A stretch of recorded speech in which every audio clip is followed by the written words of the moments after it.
Hi, I'm Holly. I write and teach the Bible studies here at Study with Friends.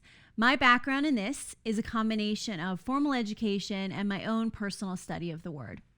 I infuse perspectives from different systematic theologies when I think that would be helpful in rounding out our understanding of the text. But for the record, my formal education is from a Reformed theological seminary.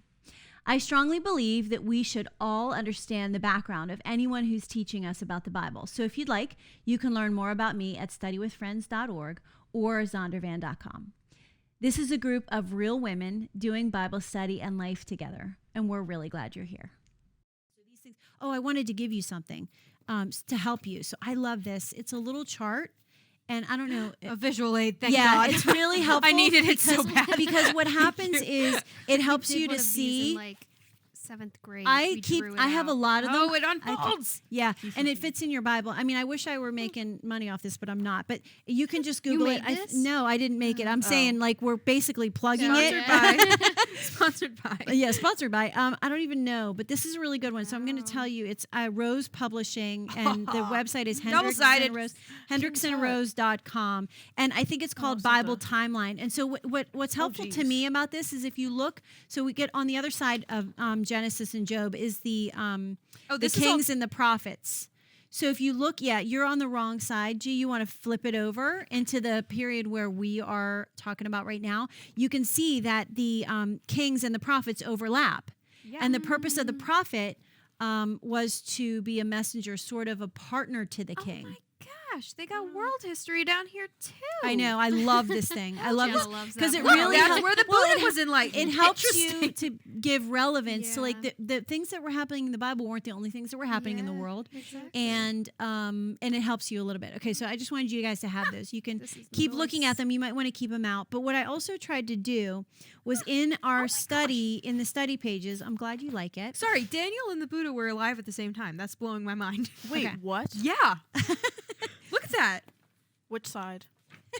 On the not plateau side, not the mesa the one side. with the history at the bottom. Yeah. Oh, the other one doesn't have the history? Yes, it does. Oh, it does? Yeah. It's not as So the much. green, Well, it has like world the history and green Middle part East is history. world history, and then the part above that is biblical history. Yeah, and also Look at all these. for me, understanding the Hellenization of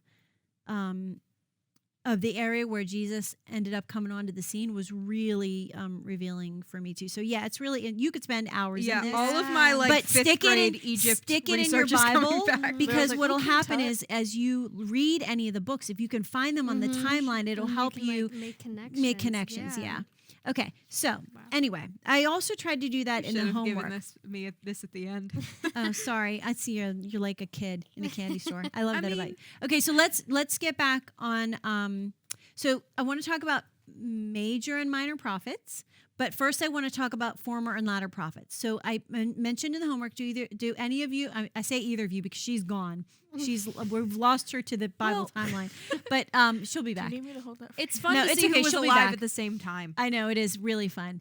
Can anybody articulate what the difference is between the former and the latter prophets? Well, now we're getting into the notes. I I took. looked it up. Yeah, it was in Doesn't the it earlier have to do part of with your homework. chronological Yeah, order? so it's really easy to remember. wrong. Do you know what it is? Nope, I got it wrong. Okay, so the former prophets are before the exile, and the latter prophets are after the exile. I overthought that.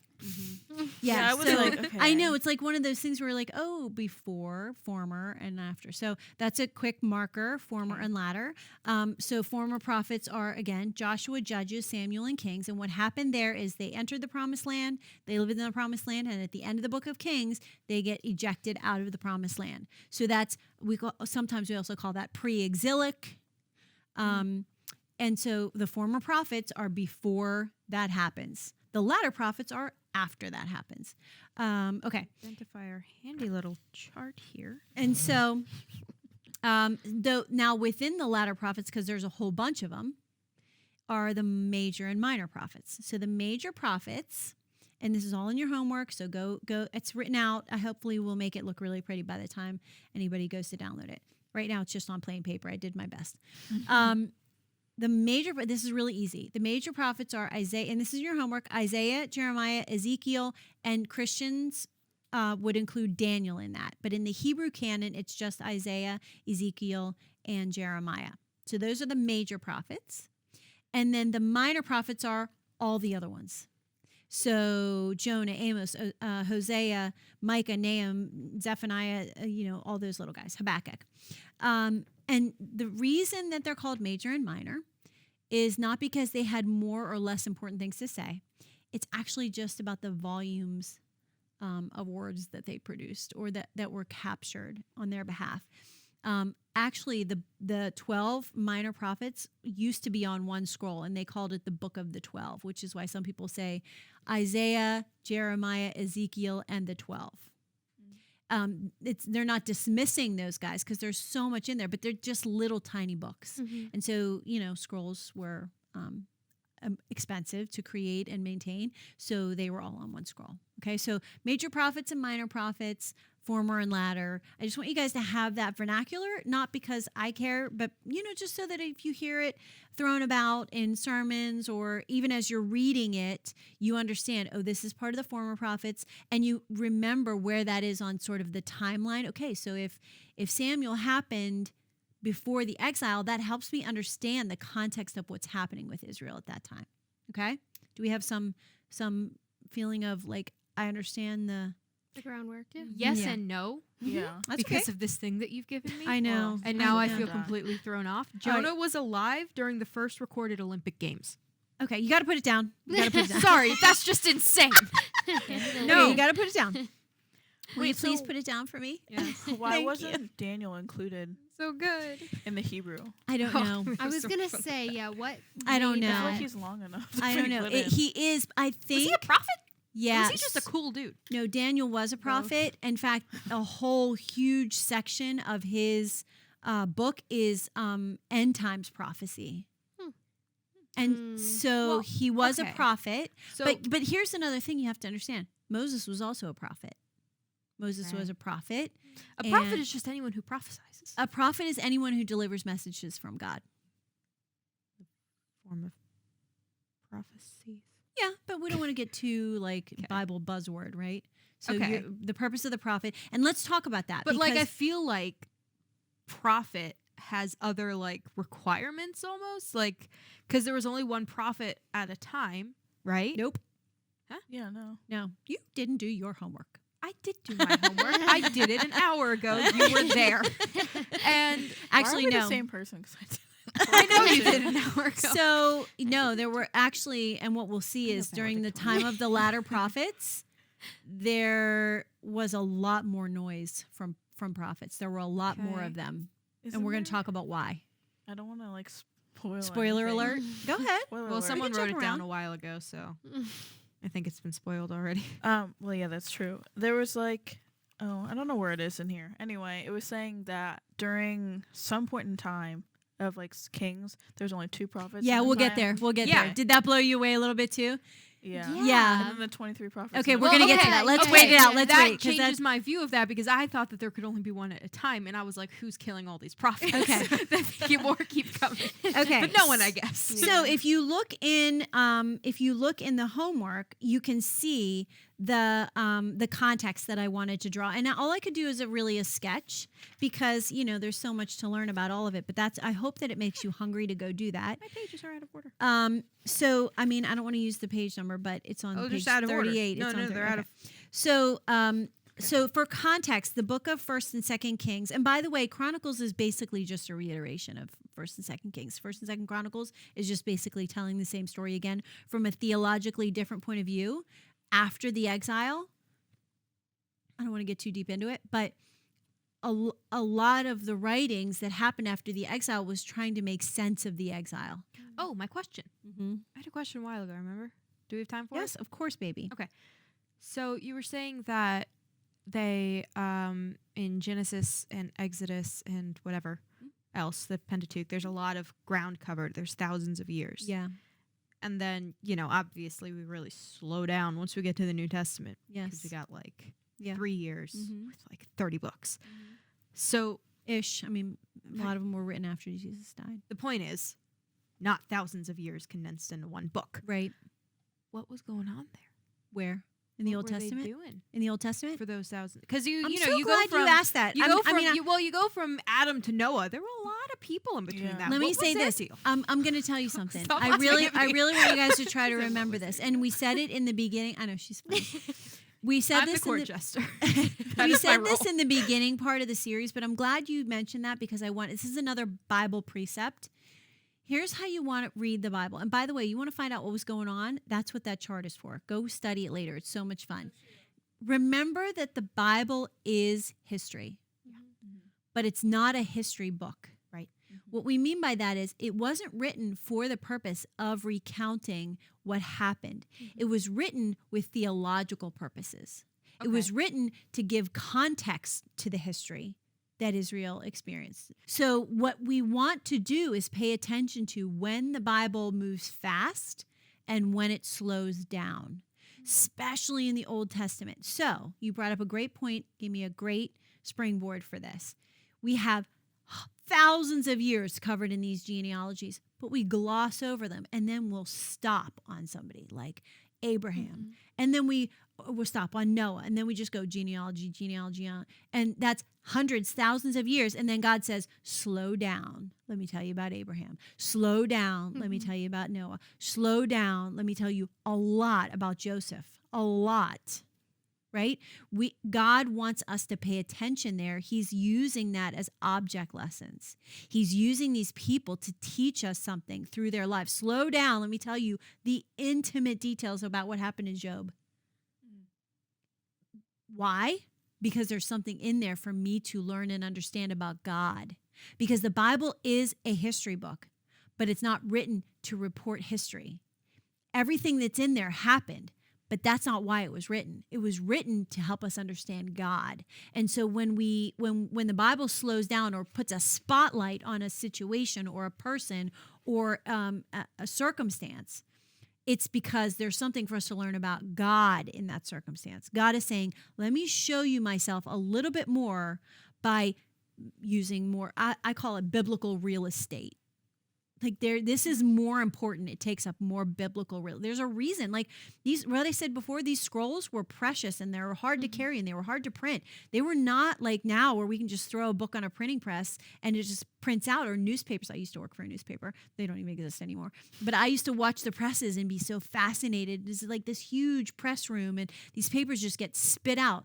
That wasn't the case. These scrolls took a long time. And so what was written was important. Anything that's in this Bible is important. It's important that it was written down. It's important that it was remembered. And yes, that's true of the genealogies. But when we go fast and then we slow down, it's like in a movie, the montage Yeah, I get it. of like they want you to know something happened. They spend a 30-second montage on like he taught her how to roller skate or whatever, all the things that whatever.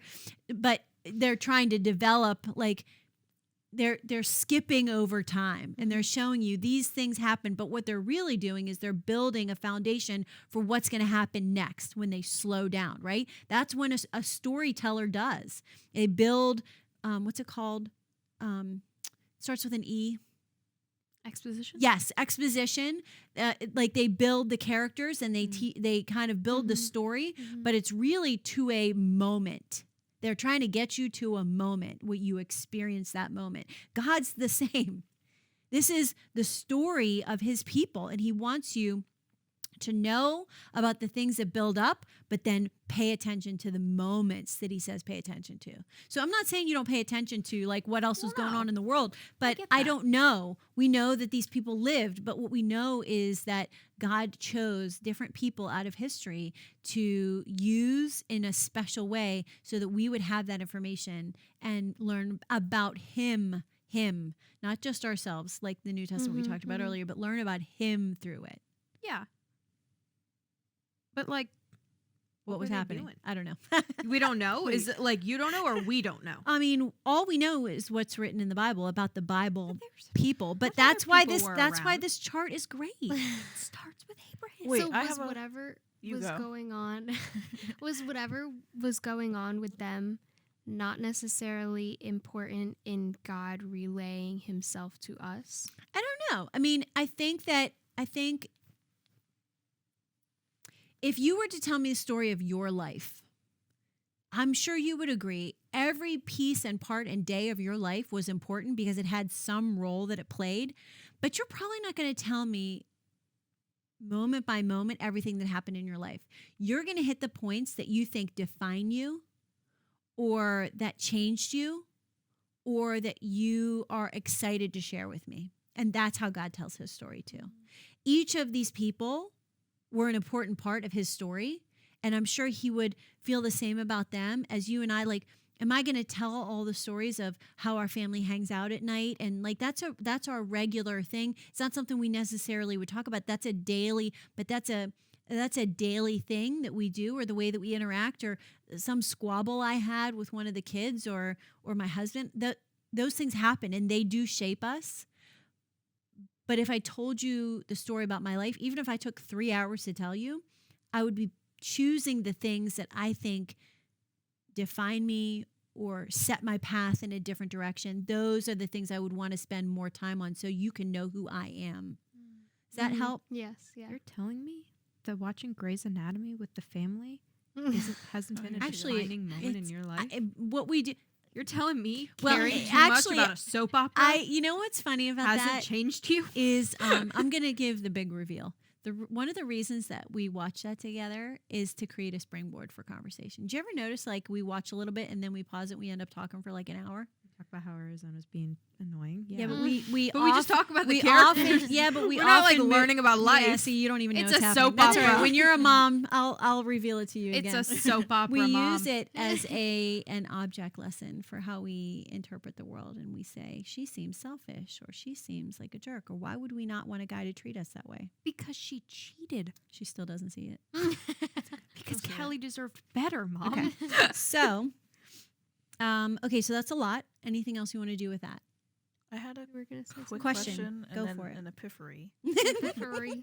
Where's the epiphany coming from? I The feel like, Office. Yeah, it's from The yeah, I get Office. that. Oh, you didn't even know why we were saying No, that I that was way? just like, And he's like, It's that's a not silly how you thing. pronounce It's a it. silly thing. Go ahead.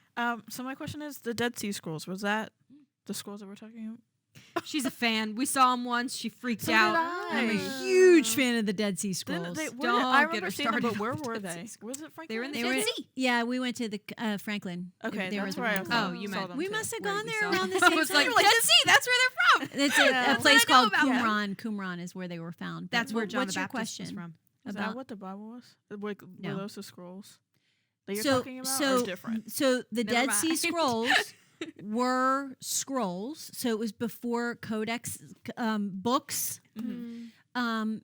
And so yes, those were scrolls. They were really important for a lot of reasons, which They're in here. I'd love to talk to you about. Do you want to come over on a Saturday and like be nerds about the Dead Sea Scrolls one time? So We should do a yes, study on but the yes, Dead Sea they Scrolls. were We should. examples of scrolls. But that's how, like Jesus, when he went to the temple, he opened the scroll. Like scrolls were how in that time they had text.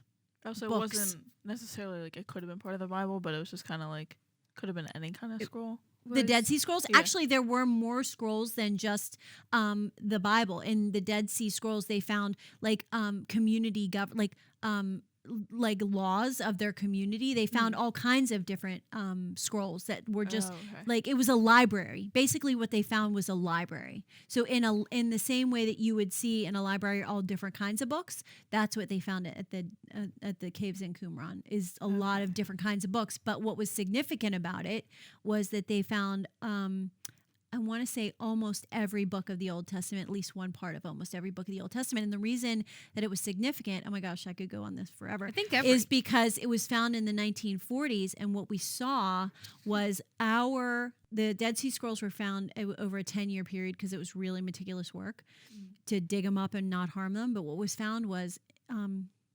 miraculously, makes me a little bit want to cry, that when they opened those scrolls, the consistency with our current day Bible, with that era, which was from way before Christ.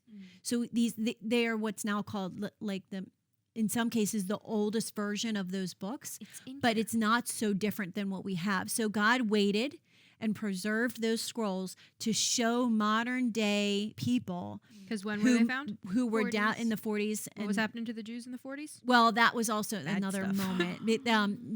No, the nation of Israel was made a nation almost exactly the same time the scrolls were found. But so fascinating. But She really likes those scrolls. I love the scrolls. But really, to understand the significance, I think it's understanding that it's an object lesson that God says, my word will be preserved. Yeah, like That- even with the translation and Yeah. everything that we Mhm. think like, oh, everything that can't be right. It's over. It's so long ago. So many people want to debunk it Mhm. by Yeah. saying, how do you even know that what you're reading is what was written? mhm. And then, it's so fascinating because the era of the age of enlightenment, when people were like, none of this is true, and God just waited. He didn't reveal it then. Mhm. He just waited for people to settle into that new age of reason and losing their faith and saying, oh, here you go. Mhm, mhm. This little shepherd guy is going to wander into a cave and find God proclaiming to the world, He threw a rock. my Into the cave. word will be Threw preserved. a rock into the cave, and he was like, "That's weird. That sounds like pottery." He went in and found like 1,000-year-old. No, yeah, he pottery. found there were like, I want to say 13 caves. Like once they Once it found out started, what they were yeah. dealing with, they started excavating all around there, and they found. Mm. That's why it took like 10 or 11 years to find all the scrolls. It's fascinating. It was written in like 300 BC or something. And when we went to the Franklin Institute, I did cry, but Yes, you did. That's because crazy. God Yeah. God has a heart for us to understand him and know him, and he's not going to let anything, not weather, not time, not people, not evil. He's not going to let anything stand in the way of his special relationship with us. His unconditional promise is that he will be known. And it's just, if it doesn't make you want to worship, I don't know what does. I mean, to just think that the God who created everything loves me in that personal way, that's blows my mind. Okay. What I did was I wanted to show a little bit of like the context of time. So 1st and 2nd Kings covers 345 years. So it's 931 BC to 586, which is the exile. The exile lasts 70 years. Just put it under your chair Take it from honey. me. Yeah. And the temple Glad you know rebuild yourself. starts in 536 and is completed in 516. So the reason I put all that in here is so that then you can take a look at the prophets and figure out who they were talking to. But I also did a lot of that work for you. So what I did was I wrote next to it who the prophet was addressing, because it does get a little nutty bananas after the division of the kingdom, because we now need a prophet for both kings. So that gives me a moment to spend on the difference between theocracy and monarchy. But it sounds like you want to say something first. A little bit. When I think of the two kingdoms, I've always sort of thought of Israel and Judea as synonymous, but they aren't. Were they just like right next to each other? Yeah, north and south. And they had two different kings? Yes. And they were split. Why? Because the division of the kingdom, actually, it's if you read the very end of 2nd Kings, you see what happens. But basically, a king made a bad choice. Shocking. And basically, he was not a strong king. Like, so it was Rehoboam. Sure. Yeah. I think I'm pronouncing it right. So he was right after Solomon. And Oh, that's soon. yeah, so it was David. So it was Saul, Yeah. David, Yeah. Solomon, split. Was Huh. it all? Well, actually, I was going to spoil something. Continue. It's not. We've all read the Bible, Kate. No, It's but okay. it's just like a spoiler for this thing. Well, wait, wasn't the next king Solomon's son? Yes. And then he said, and then So God the was like, line. that's wait. But that makes, Solomon 'cause he had said he was all gonna those take girls. the kingdom, and he left. He him had one all tribe those side women. Yeah, he made some with like mistakes. 1,000 women. That can't possibly be true. Yeah. It can't possibly be kings? like a- 1,000. Kings? Yeah. You never see him. Well, that wasn't the purpose. I feel like anyone could just walk in and be like, I am also one of his wives. And Solomon would be like, Oh no, it That was a whole sounds right. process. Like, You know yeah, that. You like, know I'm that not from the even gonna Veggie ask. Tales, Esther. Okay. Before the monarchy, Israel was a theocracy, which means that God was her sovereign. And then in the former prophets section, We learned it seems odd. Why was it a sin for Israel to ask for a king? But what we learned is that the reason that she was asking for a king is because she wanted to be like the other nations. So Israel wanted to be like the nations around her, and that really went against exactly what God had elected her for. And so that's why it was a sin. But God knew that Israel was going to ask for a king, and he, all the way back in Deuteronomy, laid out the properties of a good king, which we're going to get to in just a minute. But he also always gave a prophet. So God understands that power and leadership can become heady and prideful, and you can lose yourself. And so there was always a balance of power, if you want to think about it that way, that the prophet was also as powerful as the king. The king had a role, kind of like separation of powers in the United States. The king had a role, but the prophet had as important a role. Until things went totally sideways. Was it a legal role that they had just as much power, or was it just a social role? When you say legal, I think we're thinking about it in different ways. What you have to understand is the way that Israel was formed was around prophets. Right, but when it comes down to it, a king makes the final decision. So I'm asking, does the prophet have as much power as the king in that sense? Not always, but only because the king stopped following the ways of God. So when the king was right, yeah, the prophet had as much, if not more power. Think about David and Nathan.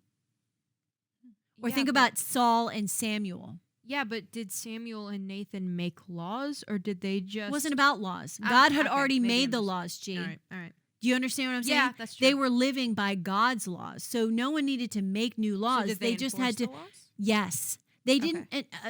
The king's government would enforce the laws, but they were there to uphold the law. And more than that, they were there to be the example for the people to follow. So that's one of the things that is so rife in the book of Kings is that as the king goes, so the nation goes. Mm-hmm. And God is unhappy with that. And he brings the prophet. So here's David. Here's an example. Or Saul. We know these stories, right? Mm-hmm. Saul goes off the rails. And Samuel comes and he's like, you're really in trouble, brother. And he even lets Saul know your time is near. You're going to be dethroned. And the prophet knows, because he is the messenger of God, it's really God saying, you are not following me rightly. And your king is really just, you're my proxy. You're supposed to be my human hand. And if you fall off that path, the prophet is going to be, so the king is the human hand and the prophet is the mouth of God. So the king is the hand of God and the prophet is the mouth of God. Might be a better way to understand it. Okay. So the prophet brings God's word, but the king does God's work.